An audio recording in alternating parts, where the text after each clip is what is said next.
ఏం చేస్తారు ఇక్కడ? బుక్కులు చదువుతారులే.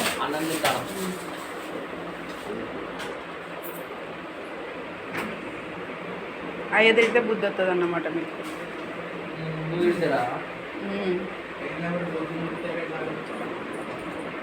అయ్యే తిట్టినాక బుద్ధి వస్తుంది మీకు. బుక్కులు చదువుకోవాలి, బుక్కులు చదువుకోవాలి.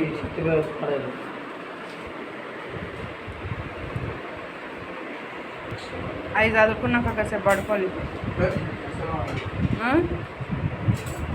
చదువుకుంటుంటారు అట్నే మరి? ఎంతసేపు చదువుకుంటావు మరి? అబ్బా పొద్దున కంచెలేదు మరి. ఏం చదువుకున్నావు?